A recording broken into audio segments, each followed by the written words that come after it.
जय हिंद दोस्तों, मैं नवीन शर्मा आप सभी का स्वागत करता हूं। आशा करता हूं आप सब एकदम अच्छे हैं और बेहतरीन हैं। और बच्चे, आज का स्पेशल डे है 14 अप्रैल, यानी कि भीमराव अंबेडकर, डॉक्टर बाबा साहेब भीमराव अंबेडकर जी का जन्म दिवस था। आज के दिन 14 अप्रैल को, 14 अप्रैल 1891 को इनका जन्म हुआ मऊ मध्य प्रदेश में। आप इस सभी बातों से परिचित हैं बच्चे। बात है, आज हम बात करने वाले हैं डॉक्टर बाबा साहेब भीमराव साहब अंबेडकर के योगदान की, कि उन्होंने किस तरह का परिवर्तन लेकर के आया हमारे इस समाज में, और इस समाज की स्थिति क्या थी, और आपको क्या परिवर्तन लाने के लिए प्रतिबद्ध होना चाहिए। तो जो छोटी छोटी बातें हैं, इनके पिताजी जो एक सूबेदार हुआ करते थे, ईस्ट इंडिया कंपनी के रिटायर अधिकारी थे, रामजी सकपाल। इनकी माताजी भीमाई रामाजी सकपाल अंबेडकर, और इनके गांव का नाम भी क्या हुआ करता था, बडेकर हुआ करता था, जिसका सरनेम भी इनको मिला आपका भीवा। छोटे से बच्चे भीमराव को, जिनको भीवा कहा गया, भीवा अंबेडकर इनके गांव का नाम था। बाद में इनके एक शिक्षक ने अपना सरनेम अंबेडकर इनको दिया, जो एक ब्राह्मण शिक्षक थे इनके, जिसके बारे में बहुत बहुत प्रचार और प्रसार किया जाता है। तो ये आगे बढ़ते रहे। कहते हैं कि छुआछूत यानी कि अनटचेबिलिटी, लोगों को स्पर्श कर लेने मात्र से लोगों का भ्रष्ट हो जाना, अपवित्र हो जाना, यानी कि इस बच्चे की परछाई, या जो जाति इनकी थी, जिस महार जाति में इनका जन्म हुआ, उसको परछाई मात्र भी कहीं पड़ जाना, माना जाता था कि वो व्यक्ति अब छुआछूत के तहत अपवित्र हो जाएगा। तो ऐसा बच्चा जिसकी परछाई से भी लोग बचते हों, जिसकी जाति की परछाई से लोग बचते हुए हों, वो पढ़ते हुए बड़ा हुआ। वह बच्चा पढ़ने लगता है, और पढ़ाई के दौरान क्या हुआ, पढ़ाई की रुचि के दौरान उसने सबसे पहले अपना एल्फिंस्टन कॉलेज में अपनी जो मैट्रिक परीक्षा थी वो पास की। और कहते हैं कि मैट्रिक परीक्षा पास करने के बाद जब ये ग्रेजुएट बने, तो देश की स्थिति आप लोग देखो, ऐसा पहला बच्चा हुआ जो ग्रेजुएट हुआ इस जाति से, इस महार जाति से, पहला पढ़ने वाला बच्चा हुआ। तो आप देख रहे हैं, देश में एक वर्ग ऐसा था जिसको शिक्षा से भी वंचित रखे जा रहा था। तो देश का विकास क्या उसी मानकों पर हो पाता, क्या उसी तरह देश तरक्की कर पाता? भाई, सभी जातियां अगर बराबर रूप से पढ़ती और बढ़ती तो देश का नक्शा आज कुछ और होता। लेकिन कुछ जातियों को वंचित कर दिया गया, किस बात से? शिक्षा से। अपनी जाति में पहले व्यक्ति हुए, तो बड़े दुख की बात है, बड़े दुख की बात है। लेकिन कहते हैं कि जब इन्होंने पढ़ना शुरू किया, तो पढ़ने में इतने मशगूल हो गए कि किताबों में डूबे रहते, और रातें इनकी किताबों के साथ कटती। पूरी पूरी रात कहते हैं कि भीमराव अंबेडकर पढ़ते रहते, और सुबह के समय थोड़ी देर के लिए सोते। पूरी रात पढ़ते, ना इनको खाने की खबर रहती, ना इनको सोने की खबर रहती। बस इनको पता था कि इन कुरीतियों से लड़ने के लिए मुझको अध्ययन करना होगा। और अपनी हमेशा इन्होंने जो सारा वक्त बिताया, अपने जीवन का अधिकांश समय इन्होंने अपने अध्ययन में बिताया। उसके बाद ये कोलंबिया यूनिवर्सिटी गए, कोलंबिया यूनिवर्सिटी मुंबई। जब गायकवाड़ राजघराने से आपके सयाजी राव को इन्होंने क्या, सयाजी राव ने इनको क्या दे दी? स्कॉलरशिप दे दी। और उस स्कॉलरशिप से ये पढ़ने गए, स्कॉलरशिप से पढ़ने गए, और स्कॉलरशिप थी $11.50, $11.5 की इनको छात्रवृत्ति मिली। और उस छात्रवृत्ति में, जब तक इनकी शादी हो चुकी थी इनकी पत्नी रमाबाई से, तो उस छात्रवृत्ति में से ये अपना खर्चा चलाते, और खर्चा चलाने के बाद में कुछ पैसे बचा करके अपनी पत्नी को भी भारत भेजते, कोलंबिया यूनिवर्सिटी, यानी कि जो अमेरिका में उस समय अध्ययन कर रहे थे। इनकी पत्नी ने इनका भरपूर साथ दिया। कहते हैं कि इनके 4 बच्चों में से, जो टोटल 5 बच्चे थे, उनमें से 4 बच्चे इनके एक्सपायर हो गए, और उन 4 बच्चों का जो गम था, और साथ में जो पत्नी थी इनकी, जो अभावों में जी रही थी, कहते हैं कि कभी भी उन्होंने ऐसा कोई प्रयास या ऐसा कोई संकेत तक भी नहीं दिया कि अंबेडकर का अध्ययन रुक सके। भीमराव अपना अध्ययन कर रहे थे। कहते थे कि उनके पास पैसे का इतना अभाव था, इतना अभाव था, कि वो एक समय पाव खा करके अपना गुजारा करते थे, ब्रेड पाव। लेकिन अध्ययन उनका रुका नहीं, और यहीं पर बच्चे उन्होंने मास्टर्स की डिग्री प्राप्त की। एमए उन्होंने हिस्ट्री से भी किया, एमए उन्होंने पॉलिटिकल साइंस से भी किया, और 4 विषयों अर्थशास्त्र से उन्होंने एमए किया। इसके बाद में जब उनकी स्कॉलरशिप खत्म होने की बारी आई, तो उसके बाद में ये कहाँ पढ़ने, आपका लंदन स्कूल ऑफ इकोनॉमिक्स से इन्होंने इकोनॉमिक्स में पीएचडी यानी थीसिस किया अपना। जैसा कि इनको स्कॉलरशिप दी गई थी गायकवाड़ राजघराने में, वहां एक शर्त थी इनको वापस आकर के आपको नौकरी करनी होगी, राजघराने के लिए आपको मिलिट्री सचिव नियुक्त किया जाएगा, लेकिन जब उस कमरे में इतने बड़े पद पर, मिलिट्री सचिव पद पर ये नियुक्त हुए, तो कहते हैं कि उस राजघराने का एक चपरासी भी इनको फाइल फेंक करके पकड़ाता था, और इनके उस ऑफिस से निकलते ही उस कमरे को धोया जाता। यानी लोग मानते थे कि भाई वो अछूत हो जाएंगे। क्या हो जाएंगे? अछूत हो जाएंगे, और किसी अछूत के स्पर्श से वो भी अछूत हो जाएंगे और अपवित्र हो जाएंगे। कहते होटल के एक कमरे में, होटल के एक कमरे को इन्होंने किराए पर ले लिया बगैर अपनी जाति बताए, लेकिन जैसे ही इनकी जाति का खुलासा हुआ तो वहां सैकड़ों लोग होटल में इनको मारने के लिए पहुंच गए। होटल से इनको धक्का देकर निकाल दिया गया, जैसा कि इनके स्कूल में भी इनके साथ हुआ था कि इनके पिताजी जो एक सूबेदार थे, उनके कहने मात्र से इनको एडमिशन तो मिल गया, लेकिन सब बच्चों से दूर बैठा करके पढ़ाया गया। जब एक बार बात हुई कि अंबेडकर से स्कूल में इनके शिक्षक ने पूछा कि क्या अब तुम इस प्रॉब्लम को सॉल्व कर सकते हो बोर्ड पर आकर के, जैसे ये बोर्ड पर गए तो बच्चों ने अपने टिफिन और बैग वहां से उठा लिए कि कहीं अंबेडकर की परछाई उस बैग पर, उन टिफिन पर ना पड़ जाए, नहीं तो वह खाना अपवित्र हो जाएगा। समझ रहे हो? अपवित्रता की परिभाषा आपको समझनी होगी कि एक व्यक्ति जन्म से अपवित्र कैसे हो गया।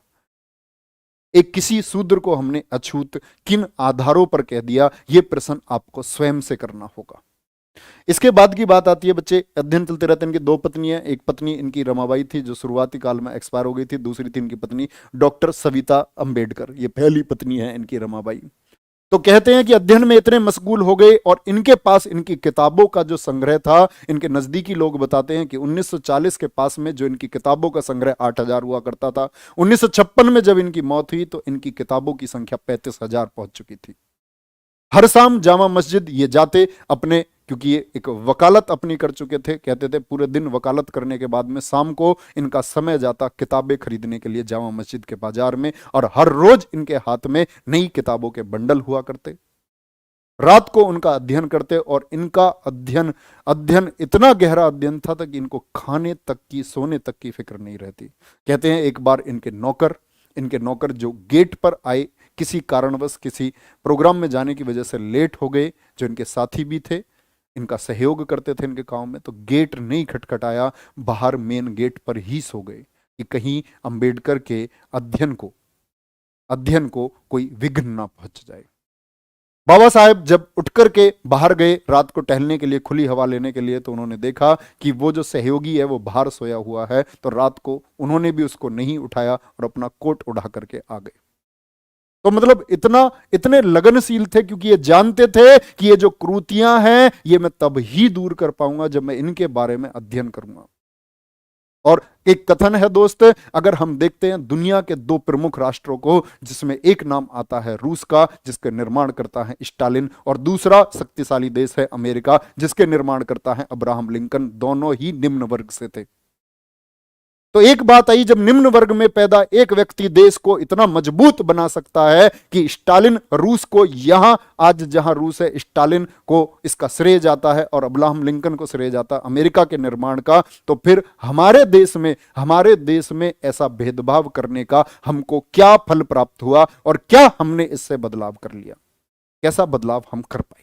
ये प्रश्न हमें खुद से करना चाहिए कि ये जो वर्ण व्यवस्था, जाति व्यवस्था हमने बनाई, जिसमें हमने जन्म के आधार पर यह तय कर दिया कि ये जो व्यक्ति है, ये किसके द्वारा? कुछ स्मृतियों के द्वारा यह सिद्ध किया गया। मैंने आपको पढ़ाया वेदों के बारे में, वेदों में मैंने बताया कि जब ऋग्वेद आपका सबसे प्राचीन कालीन वेद लिखा गया, तो उस समय जो आपकी जाति व्यवस्था थी वो जन्म के आधार पर ना होकर के कर्म के आधार पर थी। लेकिन जैसे जैसे नए वेदों का जन्म हुआ, जैसे जैसे अथर्ववेद लिखा गया, तो कन्या जन्म की निंदा की गई, स्त्रियों की निंदा की गई, शूद्रों की निंदा की गई। यानी मनुष्य को जो विकसित होना था, मनुष्य ने अपने विकास होने के बजाय खुद को एक गड्ढे में, एक नकारात्मकता के साथ में जोड़ना शुरू कर दिया, और एक झूठे दंभ का खेल शुरू हुआ, जिस झूठे दंभ का सबसे बड़ा कारण हुए उस समय की सामंतवादी व्यवस्था। यानी उस समय के वो लोग जिनके हाथ में रिचुअल्स, रीति रिवाज थे, जिनको हम लोग ब्राह्मणों के नाम से भी जानते हैं। अंबेडकर जी का एक कथन था, अंबेडकर जी ने एक बात कही थी कि मैं ब्राह्मणों के खिलाफ नहीं हूं, लेकिन मैं उन क्रूतियों के खिलाफ हूं जो ब्राह्मणवाद का हिस्सा है, जो ब्राह्मणवाद का हिस्सा हैं, और उसी के चलते हुए ये खिलाफ हुए। बोले कि एक ही देश में पैदा हुए जन्म के आधार पर आपने एक बच्चे को कैसे दूर फेंक दिया, कैसे आपने किसी को अछूत की श्रेणी में डाल दिया। व्यक्ति का हमेशा बच्चे आधार होना चाहिए कर्म, जिसके नीच कर्म है वो निम्न वर्ग का व्यक्ति कहलाना चाहिए। और आप लोग क्या करते हैं, जो गलत तरीके से गलत साधनों का प्रयोग करके धनवान बने हैं, आप लोग उनको अपने सिर पर बिठाते हैं, आप लोग उनकी इज्जत करते हैं। और एक साधारण व्यक्ति को आप उसके जन्म के आधार पर किसी जाति विशेष से जोड़ करके निम्न वर्ग के कह करके आप स्वयं को ऊंचा महसूस करते हैं और बोलते हैं कि मैं ऊंचा हूं। और यह सारा काम हुआ सुंग काल में, पुष्यमित्र सुंग के समय, जब बौद्ध धर्म अपने बच्चे कहते हैं कि पुरजोर प्रयास पर था, अपने उच्चतम विकास की तरफ था बौद्ध धर्म, तब ब्राह्मणों की प्रतिष्ठा को स्थापित करने के लिए सुंग काल में इस तरह के कार्य किए गए। जैसा कि आप एक स्क्रिप्ट देखते हैं, मनु स्क्रिप्ट, मनु स्मृति। तो कहते हैं कि बहुत सारे लोग कहते हैं कि मनु स्मृति को माने या ना माने। तो दोस्त, मैं आपको एक बात कहना चाहता हूं, अभी ना तो शायद आपने मनुस्मृति पढ़ी होगी, ना मनुस्मृति के कुछ तथ्यों को आपने जानने की कोशिश की होगी। हम सब लोग बहकावे के शिकार लोग हैं। जैसा कि मैंने आपको बता रखा है, Asiatic society of Bengal 1784, William Jones, जिसने मैक्स मूलर की सहायता से क्या किया, भारत के वेदों को, भारत की स्क्रिप्ट्स को, भारत के जितने भी उपन्यास किया, उनका अंग्रेजी अनुवाद किया, जिसमें जो मूल प्रति थी उनको बदला गया, मूल प्रतियों को बदला गया और लोगों के सामने पेश किया गया। क्या मनुस्मृति हमारे जीवन का आधार हो सकती है? नहीं बच्चे, कोई भी पूछे, वेदांत वे चीजें हैं जहां कोई भी तथ्य आपको गलत मिल ही नहीं सकता। आप वेदांत का अध्ययन करिए, सबसे सेंटर में है उपनिषद, बाकी कोई चीज सेंटर पे नहीं है, क्योंकि उन चीजों को आप कभी तय ही नहीं कर पाएंगे कि ये चीजें बदली हुई हैं या वास्तविक है, या इनका मूल स्वरूप यही है। आप कैसे तय करेंगे? तो भीमराव अंबेडकर जी अपने संघर्ष में आते हैं कि यह देश ऐसा देश जिसमें एक ही जाति के लोग, और हम लोग अपने धर्म पर एक मजबूती के नाम से हम ये बोलते हैं, हिंदू धर्म जिंदाबाद। किस तरह के आधार पर? ऐसा हिंदू धर्म जिसको आपने 6000 जातियों में बांट दिया, 6000 जातियों में बट चुका यह सनातनी धर्म, आप कैसे कहते हैं कि हम हिंदू हैं? जब आप अपने ही एक भाई को यह समझते हो कि इसका घर में प्रवेश कर लेने से आपका घर अपवित्र हो जाएगा, एक महिला जो वेदों को सुन लेगी तो वेद अपवित्र हो जाएंगे, एक शूद्र अगर किसी के साथ खाना खा लेगा तो वो खाना अपवित्र हो जाएगा। ऐसी सनातनी व्यवस्था पर हम लोगों को सवाल उठाने चाहिए। हम लोगों को संभाव की दृष्टि से बच्चे आज विकसित होता देश है। और गांधी जी ने एक बार कहा था अंबेडकर जी के कथनों को देखते हुए कि अस्पृश्यता जो है वो अपने अंतिम पड़ाव पर है। बात समझना, अस्पृश्यता अपने अंतिम पड़ाव पर है। तो अभी अंबेडकर जी को इसके लिए धर्म नहीं छोड़ना चाहिए, जब उन्होंने धर्म छोड़ा और बौद्ध धर्म में शामिल हुए। तो मेरा प्रश्न आप लोगों से है, क्या सच में आज जो गांधी जी का कथन था 1930 के समय का और 1950 के बीच में अवधारणा चलती रही कि अस्पृश्यता खत्म हो जाएगी, क्या बच्चे अस्पृश्यता अब खत्म हो चुकी है? सिर्फ एक बार बोलो यस और नो। क्या जात पात का ये भेदभाव गांवों से खत्म हो चुका है? गांधी जी ने ग्राम राज को कहा कि ये राम राज है। क्या गांवों में वास्तव में जाति व्यवस्था जैसी चीजें, जात पात जैसी चीजें या छुआछूत जैसी चीजें खत्म हो चुकी हैं? खुद से सवाल करें और खुद को जवाब दें, क्या ये खत्म हो चुकी हैं या नहीं? क्या हम इसको बढ़ता हुआ भारत, क्या हम इसको डेवलपिंग इंडिया या स्किल करता हुआ इंडिया, या आप इसको दुनिया का विश्व गुरु भारत कहने की स्थिति में है या नहीं? ये सवाल आपको खुद से करना होगा। और इन्होंने जो बहिष्कृत लोग थे, जो पिछड़े लोग थे, उनके लिए मूक नायक लिखना शुरू किया। और उस समय का सबसे प्रसिद्ध पत्र केसरी, जो लोकमान्य तिलक द्वारा प्रसारित किया जाता था, बोले मूक नायक के शब्द केसरी में नहीं लिखे जाएंगे। और वहीं क्योंकि वहां ब्राह्मणवाद था, ब्राह्मणों का बोलबाला था, तो वो लोग चाहते थे कि जो बहिष्कृत लोग हैं आगे ना बढ़ने पाए। मंदिरों में प्रवेश को इनको रोक दिया जाए। मंदिरों में प्रवेश नहीं दिया जाएगा क्योंकि भगवान जी अपवित्र हो जाएंगे। भगवान जी ने स्वयं कहा था क्योंकि कि शूद्रों को मत भेजो। कौन भगवान जी किससे कहे थे? ये सारी अवधारणाएं मनुष्य द्वारा बनाई गई, उन मनुष्य द्वारा बनाई गई जो स्वयं को ऊंचा उठाना चाहते थे। अंबेडकर जी का कथन था, उन्होंने कहा बात सवर्णों के अत्याचार की नहीं है, बात हर उस व्यक्ति का अत्याचार की है जो भेदभाव करता है। और ऐसा नहीं था कि सिर्फ सवर्णों ने अत्याचार किया, जो बाकी के लोग थे जिन्होंने सोचा कि हम निम्न वर्ग से ऊपर है, उन सभी लोगों ने अत्याचार किया। उन्होंने खुद को ऊंचा समझा, उन्होंने खुद को ऊंचा समझा। तो अंबेडकर जी ने कहा कि एक नाली साफ करने वाला व्यक्ति, मल ढोने वाला व्यक्ति, आपका कूड़ा ढोने वाला व्यक्ति अगर आपकी गलियों की सफाई कर रहा है तो वो तो अपवित्र व्यक्ति है, आप उससे ऐसे ही काम क्यों करवाते हैं? जिस व्यक्ति की परछाई मात्र से सब कुछ अपवित्र हो जाता है। इसीलिए बच्चे पानी पीने तक के पर रोक, क्योंकि आप पानी नहीं पी सकते। आप तालाब का पानी, एक सार्वजनिक तालाब का पानी जो सबके लिए होना चाहिए, नीची जाति के लोग नहीं पी सकते। इन्होंने क्या किया? प्रदर्शन किया, लड़ाई लड़ी। और बच्चे जब अपने हक की बात होती है ना, हक की बात होती है तो आपको लड़ना चाहिए, आपको झुकना नहीं चाहिए। कभी नहीं झुकना है। जब अपने हक की बात होगी, जब आपके दमन की बात होगी तो किसी को भी झुकना नहीं चाहिए। बोले पानी हम पिएंगे। चवदार कथा के नाम से प्रसिद्ध महाड़ सत्याग्रह 1927 में हुआ। सब लोग खिलाफ हो गए। डिस्ट्रिक्ट मजिस्ट्रेट से लेकर के उस समय के स्वर्ण लोगों के दबाव के चलते हुए आदेश दे दिया गया कि आप जो तालाब है उसके नजदीक नहीं पहुंचेंगे। महिलाएं जिनको घुटने तक साड़ी पहनने का अधिकार था, इन्होंने बोला आप सामान्य तरीके से कपड़े पहनिए और अपने पैरों को ढक करके बाकी आम लोग जैसे कि आपका साड़ी पहनते हैं ऐसे आप साड़ी पहनिए। इस तरह के बदलाव इन्होंने किए। लोगों को इन्होंने इकट्ठा किया और जोड़ा और बोले कि जो सामाजिक कुरीति है उनके खिलाफ आपको आवाज उठानी होगी, आपको शिक्षित होना होगा, आपको शिक्षित होना होगा, अपने हक के लिए आपको लड़ना होगा। ये देश भारत है, यहां कोई व्यक्ति जन्म से ऊंचा और नीचा नहीं हो सकता। यहां व्यक्ति ऊंचा और नीचा होगा तो अपने कर्म से होगा, अपने कर्म से होगा। मनुस्मृति दहन हुआ, मनुस्मृति को जला दिया गया। आज तक विवाद है बच्चे। तमाम विश्लेषकों, तमाम वैज्ञानिक जो सोच के व्यक्ति हैं, जो खुद को धर्म से जोड़ लेते हैं, है ना, जो ये नहीं सोच पाते कि भाई ऐसा क्यों है। जैसे बहुत से लोगों को आप पाएंगे कि भीमराव अंबेडकर जी का संघर्ष ये है कि हम आज स्वर्णों को आरक्षण के रूप में झेलना पड़ रहा है। ऐसा नहीं है दोस्त, ऐसा नहीं है। जैसे एक कथन है, एक 6 फुट ऊंची दीवार है, उसके पीछे एक 6.25 फुट का व्यक्ति खड़ा है, वो दीवार के पार का मैच देख सकता है, लेकिन 5 फुट का व्यक्ति उस दीवार के पार के मैच को नहीं देख सकता। आपको उसको पुश करके उसको कम से कम इस ऊंचाई तक लाना होगा। यही आरक्षण का आधार है।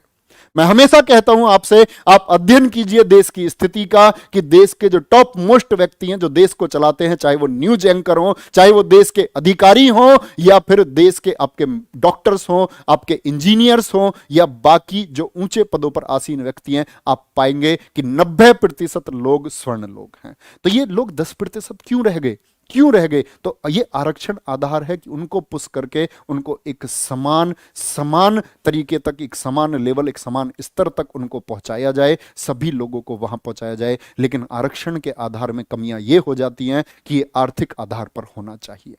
जातिगत आधार के साथ साथ में जो व्यक्ति जिसको इसकी आवश्यकता नहीं है उसको नहीं मिलना चाहिए। आर्थिक आधार पर भी इसको तय होना चाहिए। ये बहुत सारी चीजें हैं जिस पर विश्लेषक काम कर रहे हैं। ठीक है, बात आती है मनुस्मृति क्यों जलाई गई। मनुस्मृति को इन्होंने क्या बोला? तो मनुस्मृति के लिए इन्होंने कहा कि मनुस्मृति में ऐसी चीजें हैं, देखो ध्यान से क्या लिखा हुआ। ये अगर आप पढ़ पा रहे नहीं तो मैं पढ़ के सुना। पति सदाचारहीन हो, अन्य स्त्रियों से आसक्त हो, यानी अन्य स्त्रियों से जुड़ा हुआ हो, दुर्गुणों से भरा हुआ हो, नपुंसक हो, जैसा भी हो, फिर भी स्त्री को पतिव्रता बनकर उसे देव की तरह पूजना चाहिए।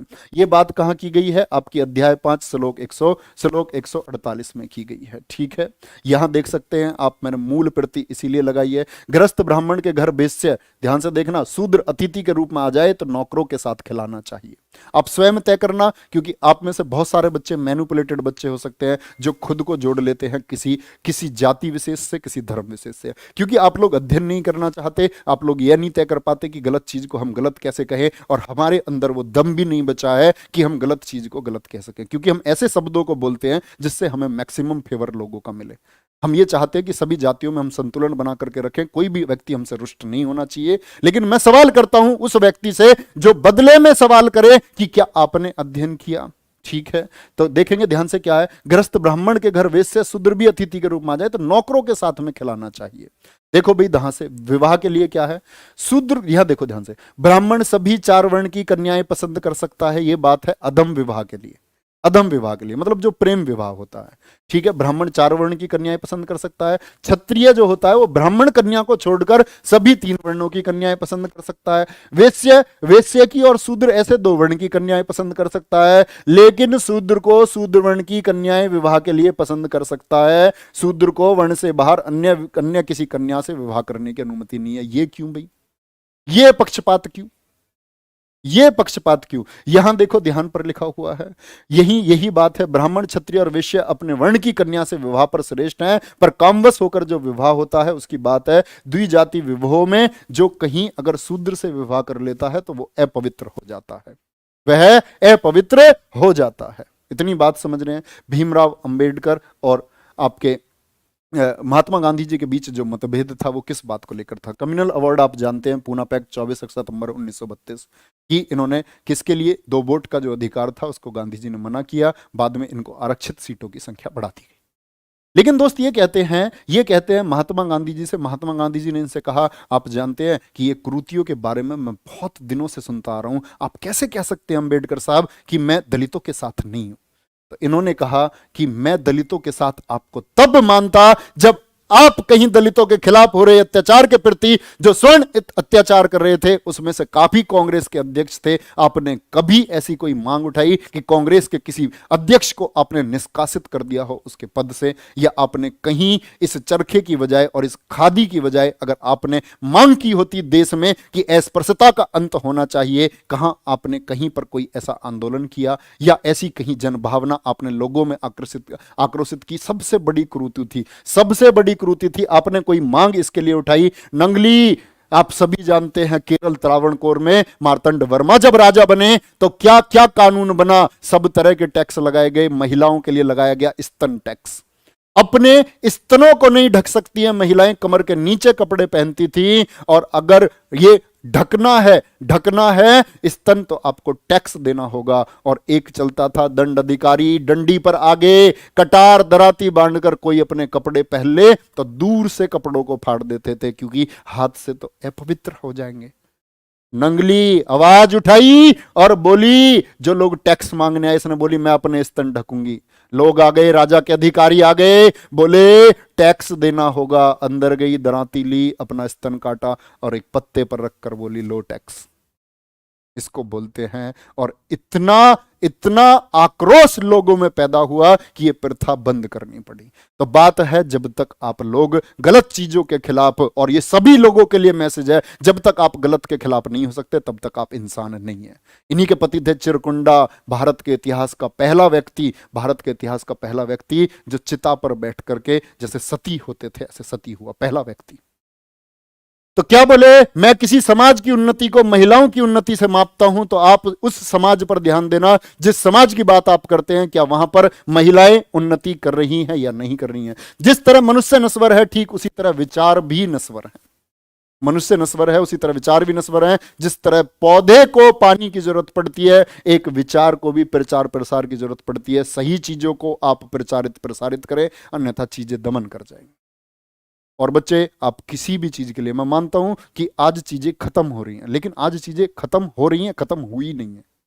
बाबा साहब की लड़ाई थी कि आर्टिकल 15 के प्रयोग से उन्होंने किसी भी तरह के लिंग के भेदभाव को आप लोगों को कानूनी अधिकार दिलवाया। हम लोगों को यह अधिकार मिला। बढ़ता भारत हम तब कहेंगे जब आर्टिकल 29 जैसी चीजों के प्रयोग के लिए किसी को जरूरत ना पड़े। अल्पसंख्यकों के अधिकार ये सुनिश्चित होने चाहिए। हम लोग समाज का एक हिस्सा हैं, और बच्चे, इस समाज में सभी लोग इक्वल होने चाहिए। हर एक मेरा दोस्त इसमें इक्वल होना चाहिए। देखो यहां, वो जो धर्म जन्म से एक को श्रेष्ठ और दूसरे को नीच बनाए रखे, वह धर्म नहीं है, वह गुलाम बनाए रखने का एक षड्यंत्र है। इतने पढ़े लिखे आदमी, उस समय के सबसे एजुकेटेड आदमी को उस समय की इस जाति व्यवस्था की प्रथाओं से इस तरह जूझना पड़ा। एक व्यक्ति the evolution of provincial finance in British India और the problem of the rupee नामक पुस्तकें लिखी। कि आप जानते हैं रिजर्व बैंक ऑफ इंडिया की स्थापना इन्हीं 2 पुस्तकों के आधार की वजह से। भारत का रिजर्व बैंक ऑफ इंडिया का आधार बनी ये 2 पुस्तकें, सबसे महत्वपूर्ण पुस्तकें हैं इनकी। तो बच्चे, बात है कि आप लोग खुद से सवाल करें कि क्या मैं ऐसा व्यक्ति हूं, क्या मेरे घर में कोई ऐसा व्यक्ति है जो जात पात को मानता है, नहीं मानता। हमने देखा है यार, अपने गांव में देखा है हमने कि लोग बर्तन भी अलग तरह के देते हैं। कि इसके चाय पीने के लिए ये है और हमारे चाय पीने के लिए ये है।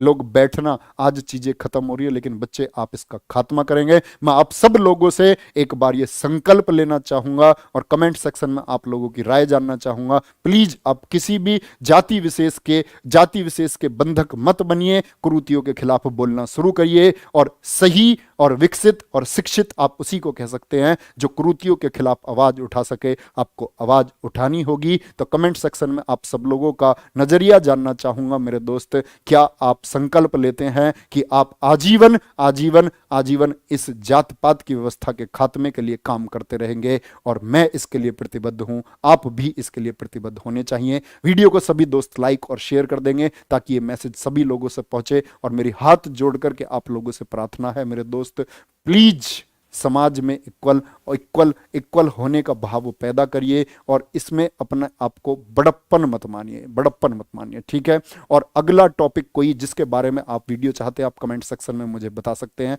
और आप लोग मुझे फॉलो कर सकते हैं इंस्टाग्राम पर। मेरा इंस्टाग्राम आईडी है आपका official_naveen_शर्मा_RWA। आप लोग अपने विचार मुझ तक पहुंचा सकते हैं, ठीक है। Thank you, bye bye, take care, जय हिंद, जय भारत।